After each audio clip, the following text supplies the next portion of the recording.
এনবিআরের কোনো কর্মকর্তা বিনা অনুমতিতে কর্মস্থলে অনুপস্থিত থাকলে তার বিরুদ্ধে সরকারি বিধি মোতাবেক শাস্তিমূলক ব্যবস্থা নেওয়া হবে। এনবিআরের জনসংযোগ থেকে পাঠানো এক সংবাদ বিজ্ঞপ্তিতে এই তথ্য জানানো হয়েছে।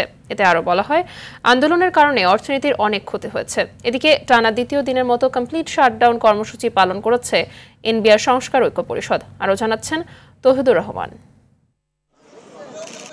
এনবিআরের প্রধান কার্যালয়ের সামনে প্রতিষ্ঠানের চেয়ারম্যানের পদত্যাগ ও যৌক্তিক সংস্কারের দাবিতে এনবিআর সংস্কার ঐক্য পরিষদের কমপ্লিট শাটডাউন কর্মসূচি। দেশ এবং অর্থনীতির স্বার্থে এনবিআরের যৌক্তিক সংস্কারের কথা বলেন পরিষদ নেতারা। মেইন অভিভাবক যখন আমাদেরকে ওন করছেন না, তখন তার পরবর্তী অভিভাবকের কাছে আমাদের যেতে হবে। যদি অর্থ উপদেষ্টা মহোদয় আমাদেরকে ওন না করেন, তখন আমাদের প্রধান উপদেষ্টা মহোদয়কে যেতে হবে। কারণ আমাদের যৌক্তিক যে আন্দোলন, যৌক্তিক যে দাবি, সেটা নিয়ে আলোচনা করে এটা সমাধান করলে খুবই ভালো। আর আমরা জাতির আশা দিতে চাই যে আমরা অতিরিক্ত কাজ করে সকল রেভিনিউ আমরা আদায় করে সেই সমস্যা খুশি।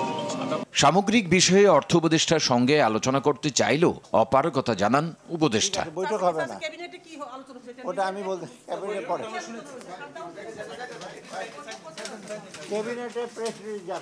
গণমাধ্যমে পাঠানো বিজ্ঞপ্তিতে জানানো হয়, আন্দোলনের কারণে মাঠ পর্যায়ে সেবা পাচ্ছেন না সেবা গ্রহীতারা।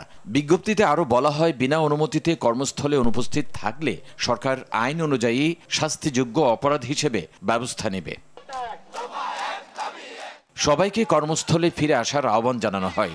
অন্যথায় দেশের জনগণ ও অর্থনীতির সুরক্ষায় কঠোর হতে বাধ্য হবে বলেও জানানো হয়। আন্দোলনের কারণে অর্থ বছরের শেষ 2 মাসে রাজস্ব আদায় মারাত্মকভাবে বাধাগ্রস্ত হয়েছে বলে মনে করে সরকার। তৌহিদুর রহমান, RTV, ঢাকা।